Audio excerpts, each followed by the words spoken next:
Hello, this is John Huss, the curator of the Manchester Historical Museum. What you're about to see is the latest addition to the museum's series of special member programs. This program was originally presented at the museum's 2018 annual meeting.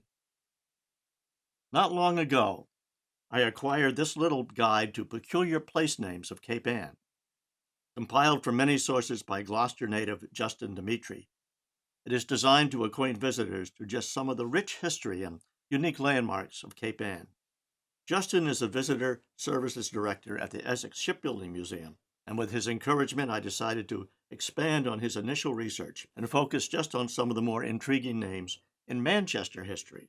Before we start our journey, let me first thank a number of the museum staff, board members, and friends who have helped with research and scripting, providing old photos and shared many personal memories about some of the landmarks and local characters we're about to meet.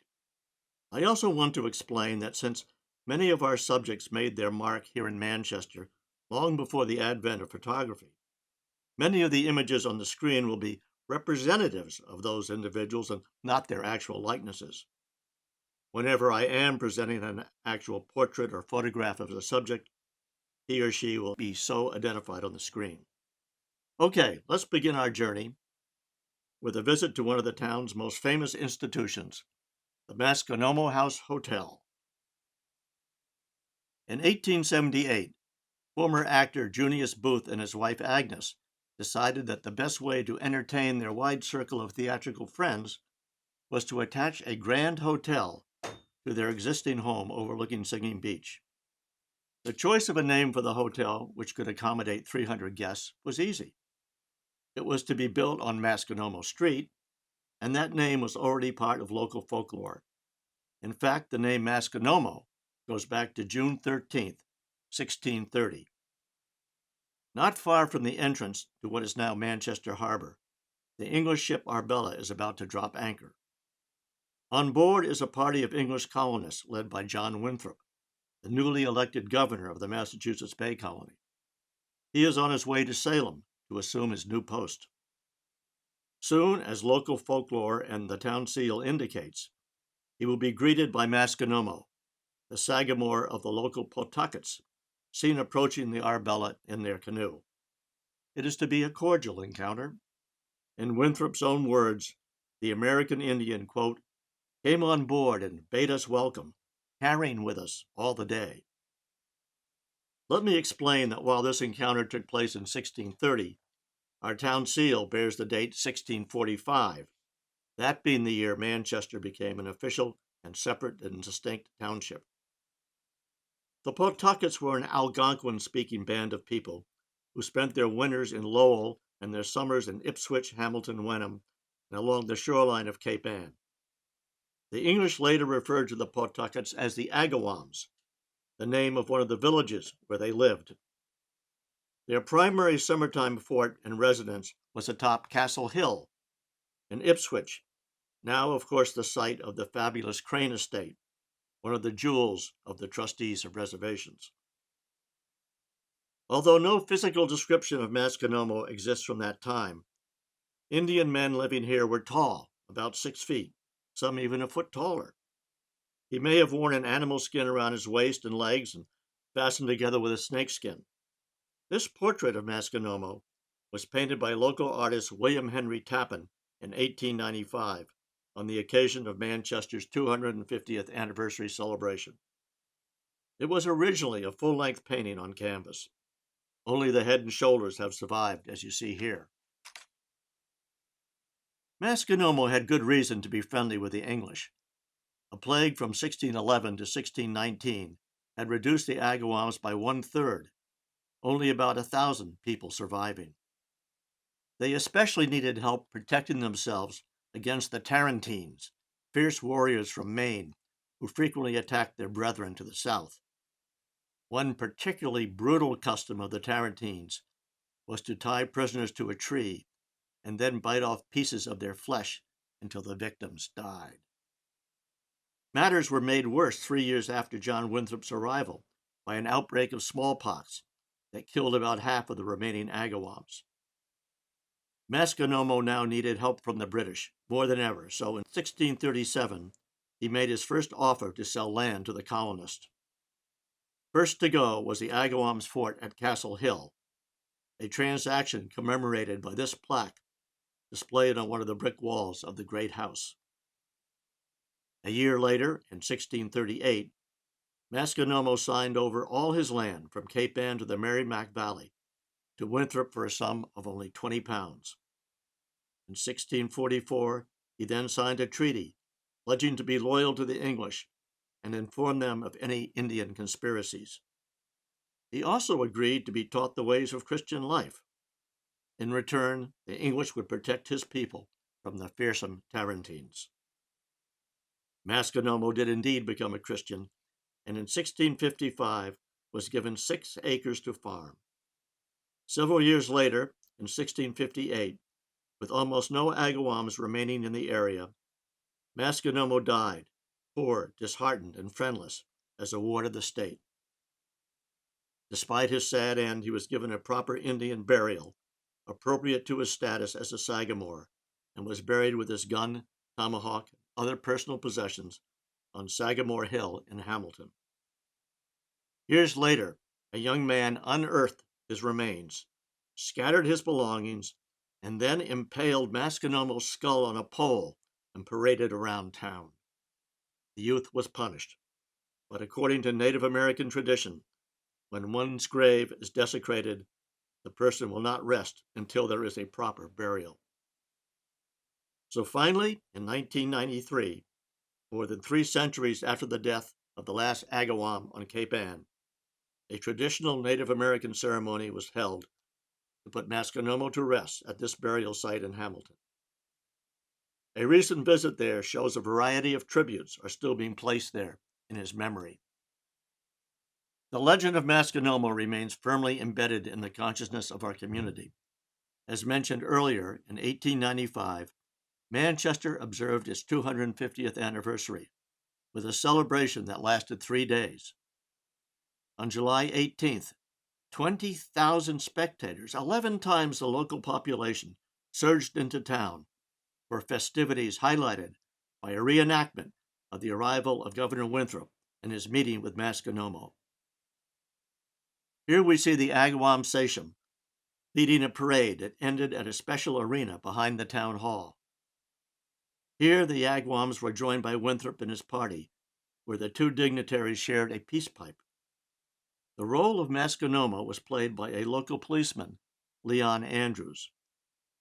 100 years later, his grandson, Neil Andrews, also a Manchester policeman, recreated that role at the town's 350th anniversary celebration.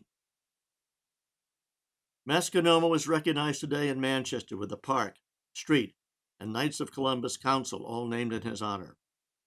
But a proposed life-size bronze statue never materialized. In 1938, Manchester's elder brethren commissioned famed Gloucester sculptor George Ahrens to create just such a memorial. But when the Board of Selectmen were shown this 2.5-foot-high plaster cast, there was shock and anger. They thought Masconomo looked too feminine or priestly, and that the style was too avant-garde. Ahrens had chosen to portray him not as a stereotypical Indian with headdress and tomahawk, something like this carving that once decorated the Masconomo House Hotel. Instead, Ahrens used beautiful and simple lines to portray a dignified and proud man.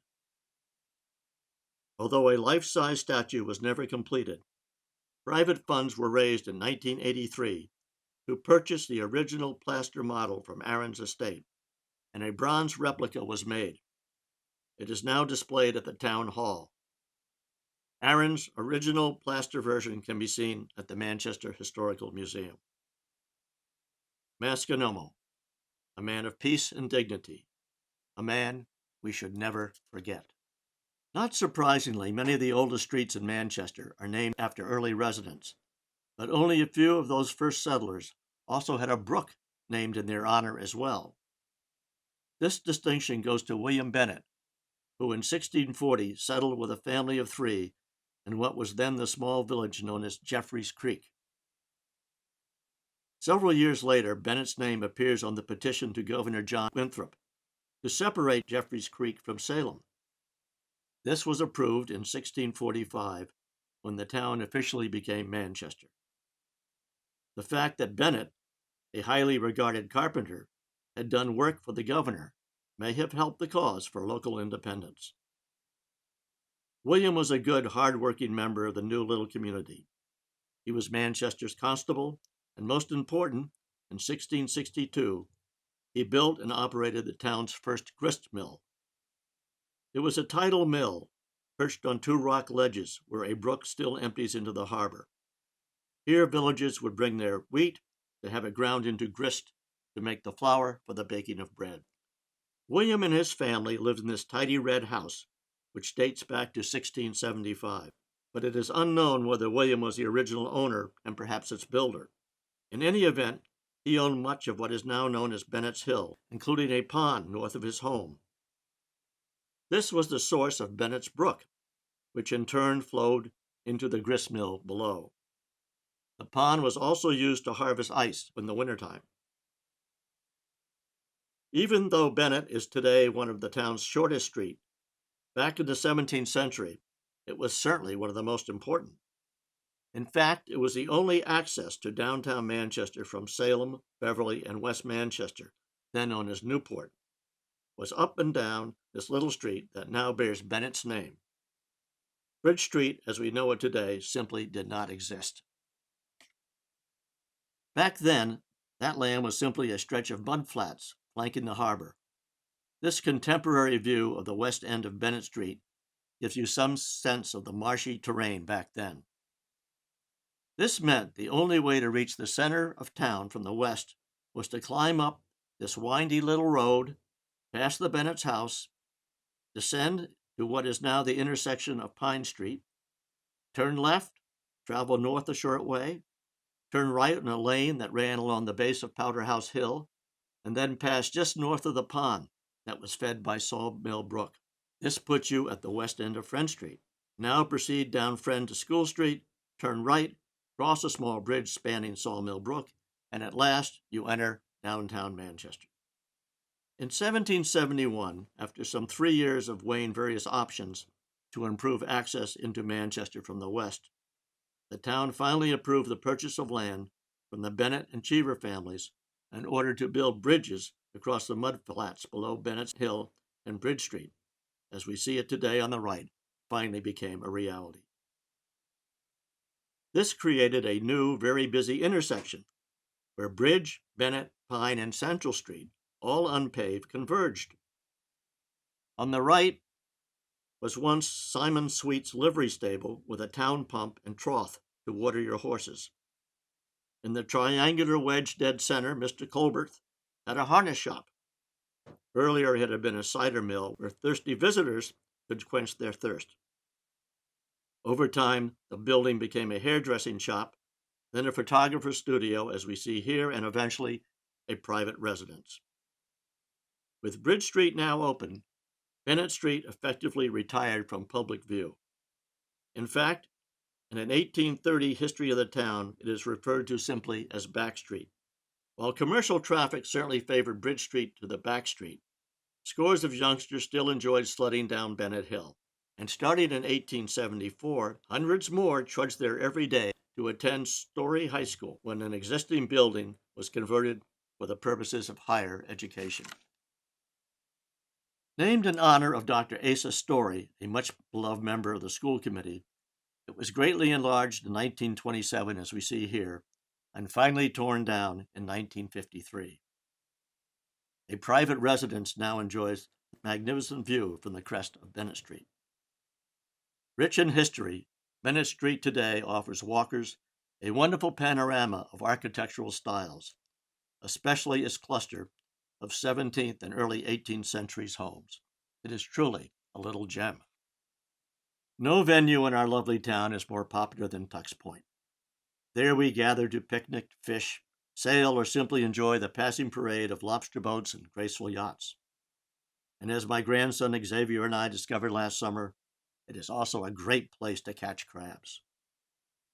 Here, once the site of one of the earliest town landings, three iconic structures were built in the late 19th century: the Chowder House, the Manchester Yacht Club, and the Rotunda. All were built on land sold to the town by Manchester's original real estate speculator, the Reverend Cyrus Bartol. He asked and got $5,000 for the land and another $1,000 for an existing wharf. But when Manchester was first settled, this point was not a place for pleasure, but rather hard work. Here local fishermen would return from the sea, unload their catch, and if the catch was cod, promptly split and salt the fish, leaving it to dry in the sun on wooden racks called flakes. So not surprisingly, this land was originally known as Fish Flake Point. On the screen, we see the fish flakes at another Manchester landing, this one known as Foster's Wharf at the foot of Ashland Avenue. Around 1725, a local fisherman named Nathaniel Marsters built this handsome home on Harbor Street. In those days, it commanded a clear view all the way to Fish Flake Point, where Marsters soon built his own wharf and fish warehouse. Incidentally, Chris Verdon, our immediate past president of the museum, is a direct descendant of Nathaniel Marsters. The Marsters homestead stayed in the family until 1785, when it was sold to Captain William Tuck, a man who truly left his mark on Manchester. William Tuck's early claim to fame came as a skilled and successful privateer during the Revolutionary War, commanding the Buccaneer, an 18-gun ship that took many British merchantmen as prizes. Ironically, though, Tuck is probably better known for being captured himself by a British frigate. The captors placed a prize crew on Tuck's ship and sailed her back to Nova Scotia, a British stronghold during the Revolution. During the voyage, Captain Tuck, known for his gift of gab, so ingratiated himself with the British officers that upon reaching Halifax, they had invited him to join him ashore for dinner. With the British officers absent and the crew in the rigging attending to the sails, Tuck's resourceful first mate, Daniel Leach, and his shipmates managed to smash open the arms chest and seize control of the vessel.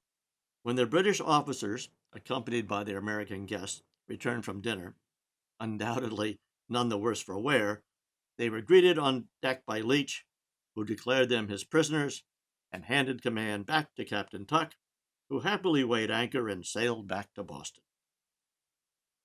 Following the war, Tuck proved a man of many other talents. He served as customs officer for the Gloucester district, was a justice of the peace, and even practiced medicine. He also found time to have 4 wives and sire 23 children. Captain William Tuck died in 1826 in his Harbor Street home at the age of 86. Upon his death, the town commemorated his distinguished career by naming the waterfront below his home in his honor. And so today we have and mightily enjoy Tuck's Point. What? Manchester by the Sea, this affluent community with a fancy pants name, has a poor farm? At least that's what this sign on this house on Ocean Street proclaims. In the 19th century, most of the towns on the North Shore had a poor house or poor farm at one time or another. Today, only 2 remain, now both privately owned.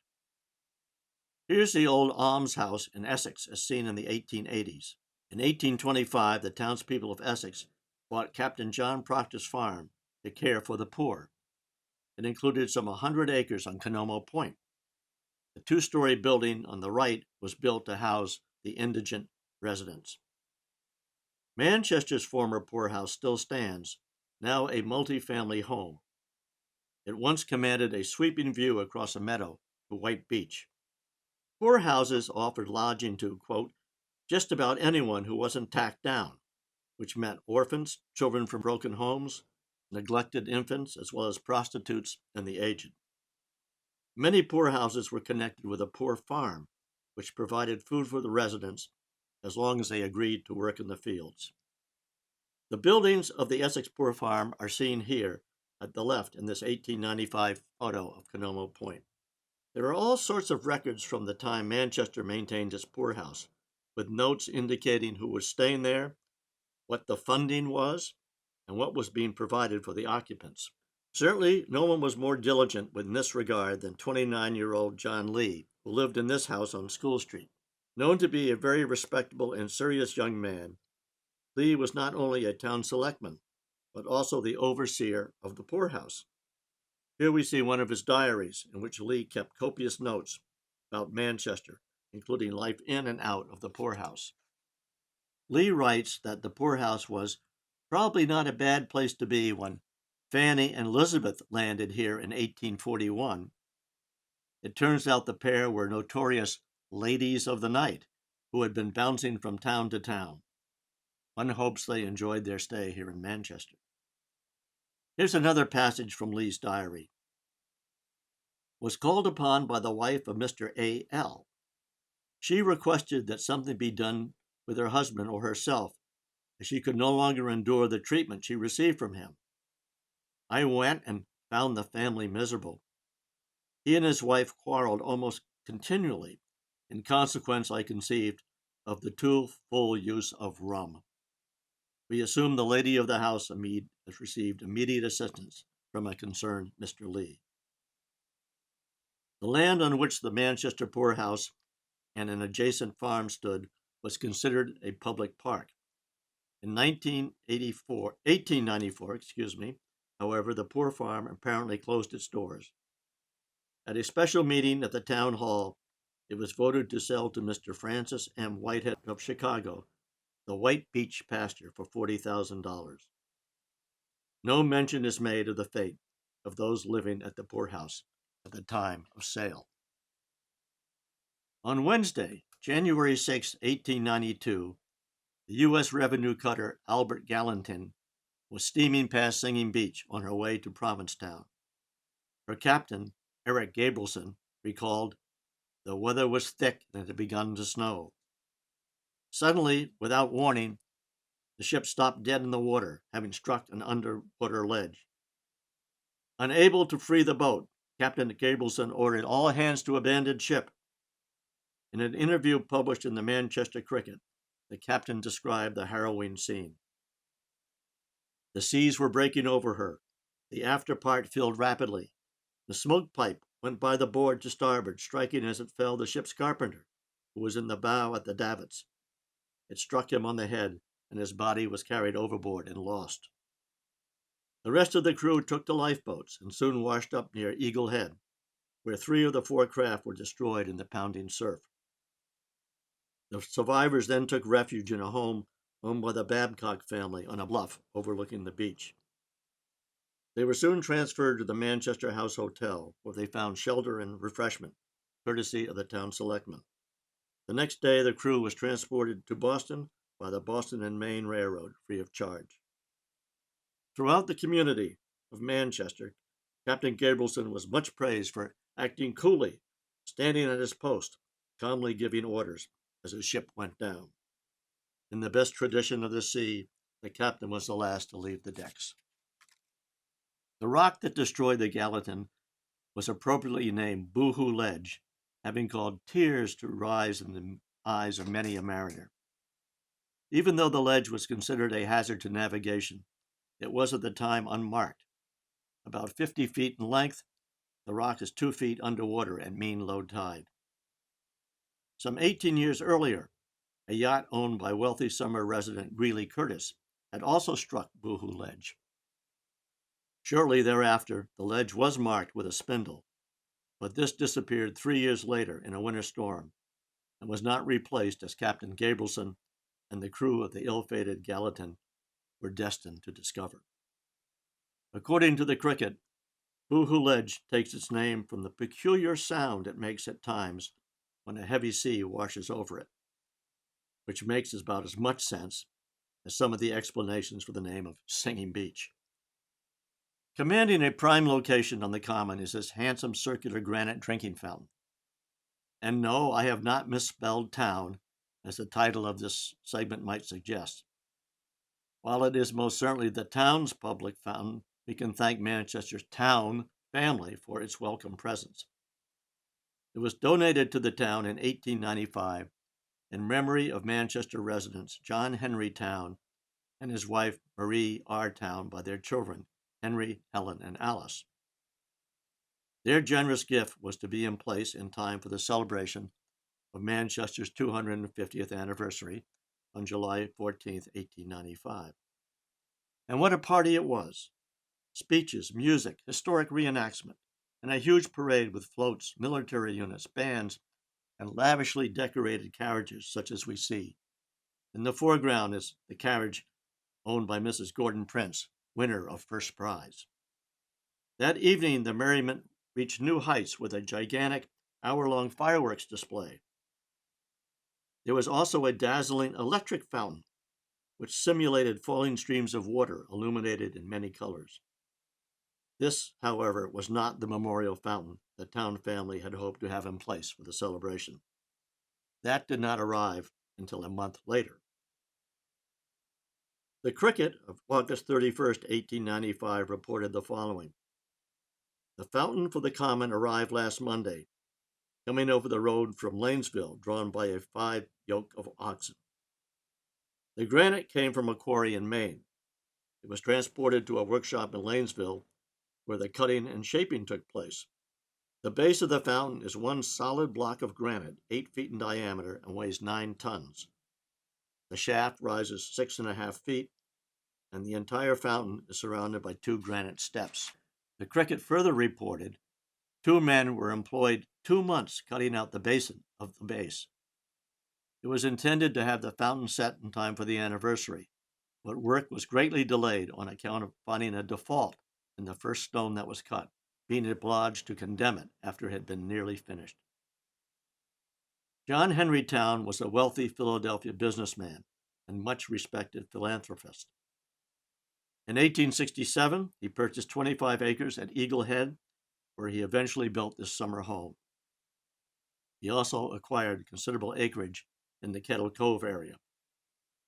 When Mr. Towne died in 1875, his will provided that 85 acres of the Cove property be given to the University of Pennsylvania. That land is indicated on the map as the Pennsylvania Institute property. The university then created a subdivision plan and began selling off the lots, most of them between 1884 and 1900. The last lots were sold in the mid-1920s, all of which resulted in a tidy windfall for the University of Pennsylvania.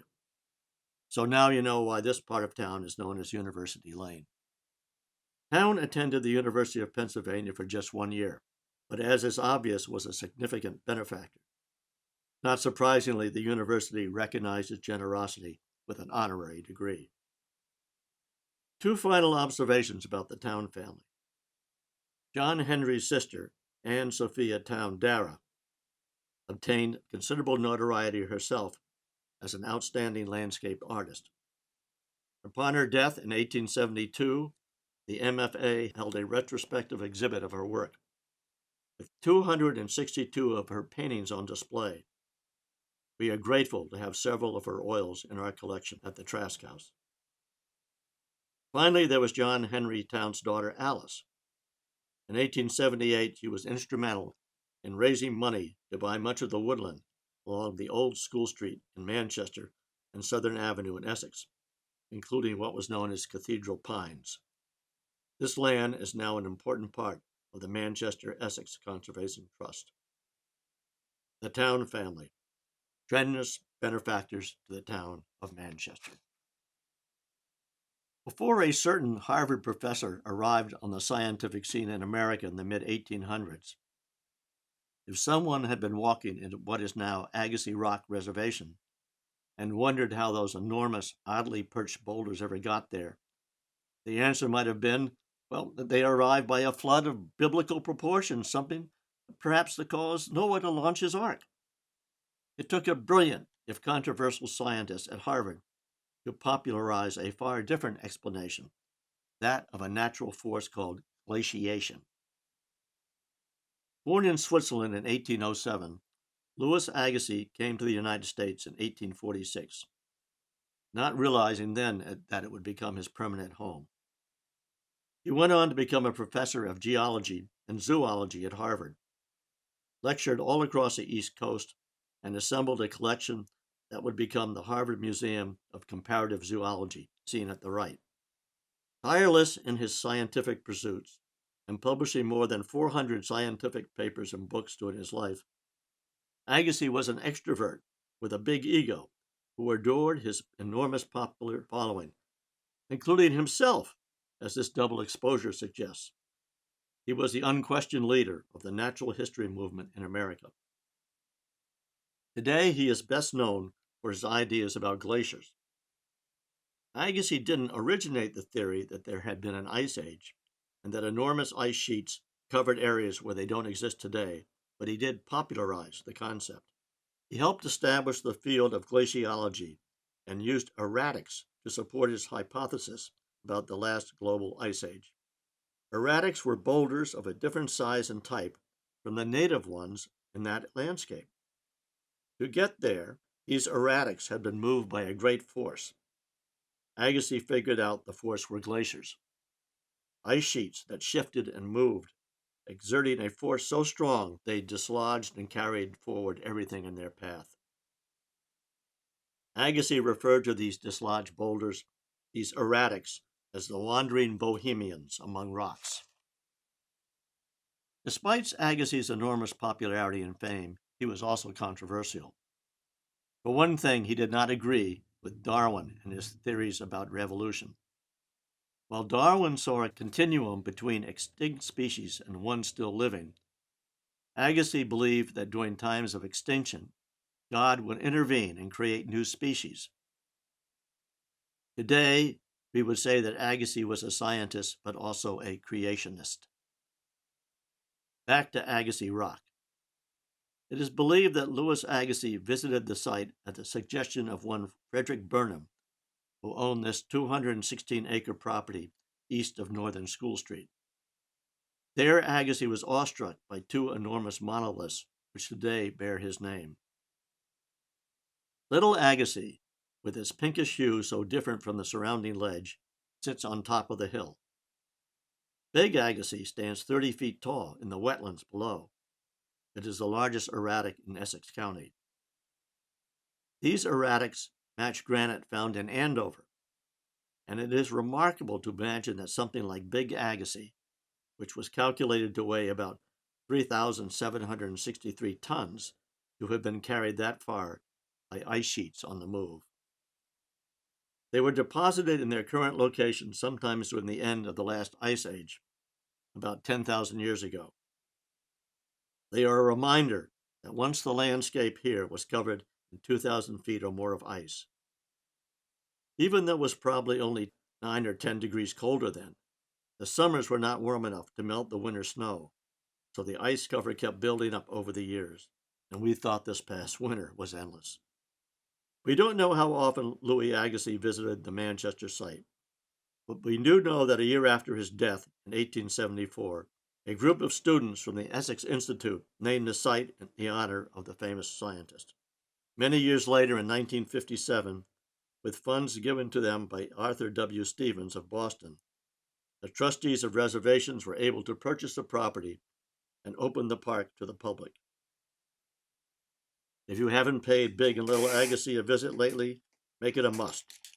And be sure to take your grandchildren. They love to be pictured, keeping Little Agassiz Rock from tipping over.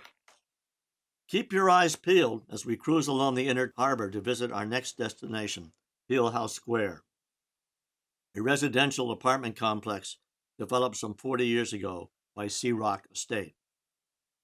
This wharf area for seaside living and pleasure boat dockage was the center of Manchester's commercial life for centuries. This charming little oil painting in the museum collection shows the area in the 1800s. The tall yellow building was Jewett's Furniture Mill, later a laundry catering to the washing needs of wealthy summer residents. In this photograph, taken from the steeple of the First Parish Church, we see the sprawling coal and lumber yard just east of Jewett's Mill, which was owned and operated by Samuel Knight from 1873 well into the 20th century. Now let's visit this historic site from its entrance on Central Street. The building on the left was used by Samuel Knight as his office until about 1896, when it became Knight's Hardware Store. Directly across the square is a fine old brick building with a beautiful fan light above the door. Here chairs were manufactured during Manchester's furniture-making days. Being brick, it was the only building to survive an awful fire, which destroyed much of the surrounding neighborhood in 1836. And dead ahead is the centerpiece of the square, the Peele House itself, lovingly restored to its 18th century grandeur. But it's a relative newcomer to Manchester. In fact, considering the impact Samuel Knight had on this property, why is it now known as Peele House Square? We have to go to Salem for the answer. Local sea captain Jonathan Peele built his family home at 22 Liberty Street in Salem in 1761, similar in style to the home of Salem's most successful merchant, Elias Haskett Derby, that we see here. Peele's house, made of wood instead of the brick used by Derby, was originally 2 stories with a 3rd-floor gambrel-roofed attic lit by dormer windows. The floor plan and paneling are the same in both houses, and the detailing on the staircases of both the Peele and Derby houses are considered among the finest examples of colonial period carving. Obviously, John Peele had plenty of money, thanks in part to another Salem sea captain, Jonathan Carnes. In command of the ship Rajah, Carnes was the first person to return to the U.S. with a precious cargo of pepper from Sumatra. Captain Jonathan Peele was not only Carnes' uncle, but he also owned the Rajah. This first venture into the pepper trade led to many more successful voyages and a fortune for Jonathan Peele. This in turn prompted some grand improvements to the Peele homestead. The 3rd-floor gambrel roof was enhanced with the addition of a modern hip roof in the Federal style. The old paneling from the 1st floor was moved upstairs, and a new elegant front door was added to the facade. Sadly, by 1940, the beautiful Peele House had, according to the May 25, 1973 edition of the Manchester Cricket, become a rabbit's warren of apartments, with many additions to the original building. During Salem's urban renewal in the 1970s, the house was condemned and scheduled to be torn down. Since the property was involved in some litigation, the government could not sign the demolition contract, so it was offered on public sale. Up stepped Ike W. Colburn of Summer Street in Manchester, a highly regarded architect and owner of Sea Rock Estate. Colburn's offer of $1 was accepted, thereby saving the historic house. It was stripped of its additions and readied for relocation to Manchester. Once jacked up, it was hauled down the street to Salem's waterfront and placed aboard a sturdy barge. To the delight of a fascinated crowd, on October 21, 1971, the Peele House was towed into Manchester's harbor by tug. I like to think that Jonathan Peele would find this method of transport quite fitting for a captain's house. After passing through the railroad bridge, the barge was brought alongside the rotting remains of the wharf and the rest of the former Knight complex, which Colburn now owned and was developing for residential use. Here we see the property just before the Peele House was unloaded from the barge. In addition to the Peele House, the former Knight hardware store was restored as a residence, and another structure was added to the mix. The storage barn that once housed the town's forest fighting equipment. Here we see it being trucked down School Street from the fire station in 1974 to its new location just to the east of Peele House Square itself. Stan Magnuson, project manager for Sea Rock Estate at that time, executed the wonderful restoration of the Peele House. As part of the project, a 264-square-foot addition was constructed on the rear of the house that now houses 2 apartments. Surrounded by fellow survivors from the past, the Peele House now commands center stage of this charming and elegant square and is a most welcome addition to Manchester's historic downtown. Now, to conclude our program, let's put the frosting on the cake, or more accurately, the ice cream in the cone. Good old Captain Dusty's. Here it is, a favorite destination not only for locals, but almost most certainly for the hordes of singing beach day trippers who descend upon our little village throughout the summer. But long before this little yellow shack sold ice cream, it was where you would come to buy fresh seafood caught and sold by a beloved black fisherman known simply as Captain Dusty. But who was Captain Dusty? Well, first off, his given name was Bruce Lesane. He was born on Cat Island off Charleston, South Carolina in 1905.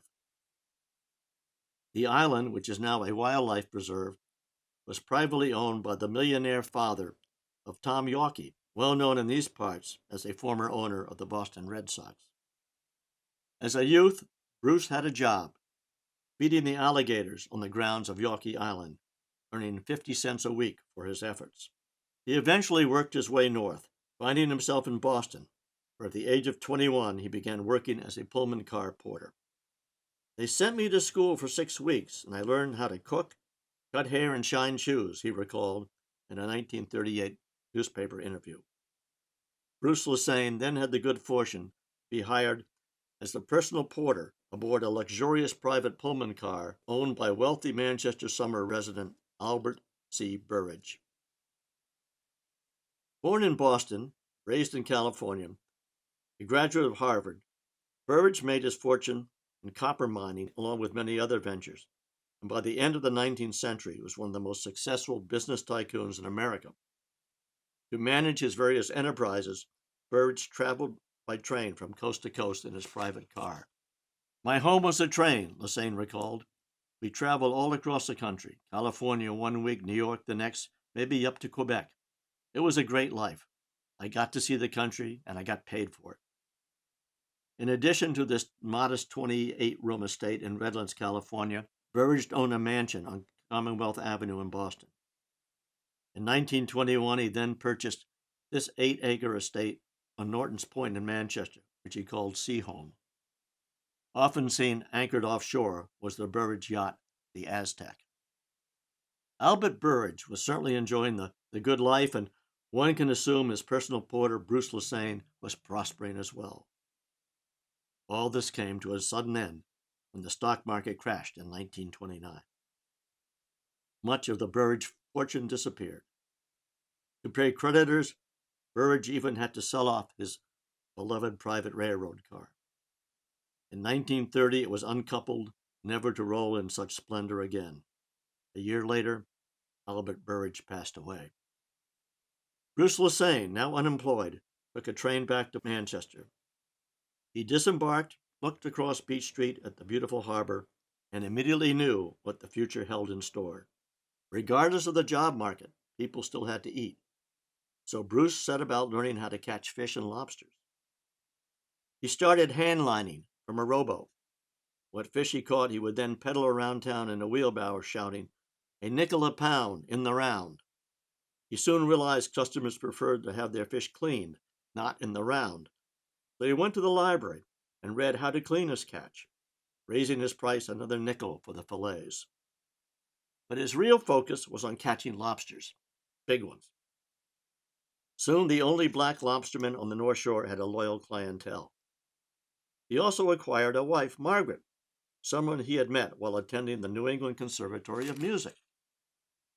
In 1946, Bruce Lesane, now known far and wide as Captain Dusty, opened the Little Yellow Lobster Shack on Beach Street. Wife Margaret was behind the counter, while Bruce continued to fish aboard his lobster boat, the Dirty Shame. Captain Dusty created his own nickname. Explaining later in life to a reporter from the National Geographic, he said, "This town has taught me something. It's not the color of your skin or the size of your wallet that makes a good man." And it seems he taught the entire town that lesson with his cheerful wisdom, tolerance, and special dignity. For most of the 6 decades he and Margaret lived in Manchester, they were the only black residents. Bruce was well known for playing Santa Claus for the local kids. He called himself the South Pole Santa, laughingly explaining that his dark complexion was the result of chimney soot. It was just one of many jokes he made about his color, an issue that never made him self-conscious or caused resentment. In fact, Captain Dusty was one of the town's most beloved citizens. a 25-year member of the Knights of Columbus, a past president of the Manchester Club, founder of that organization's scholarship fund, and a life member of the Manchester Historical Society. He was also well known for the weekend raffles of his lobsters at Al's Cafes. He was never too busy to do a friend a favor, and his generosity in donating lobsters or his time and cooking talents knew no bounds. Captain Dusty died in 1990 at the age of 85, a victim of prostate cancer. At his funeral service, the Reverend James Harrington offered this telling observation about Captain Dusty. He was a man who was never filled with hatred, but filled with love. He found it so easy to love and found it impossible to hate. Wouldn't it be wonderful if somehow our tragically divided nation could embrace the legacy of Manchester's legendary Captain Dusty? This concludes our look at just a few of the fascinating local names of Manchester by the Sea. Thank you, ladies and gentlemen, for your kind attention. I have hoped you enjoyed this recording.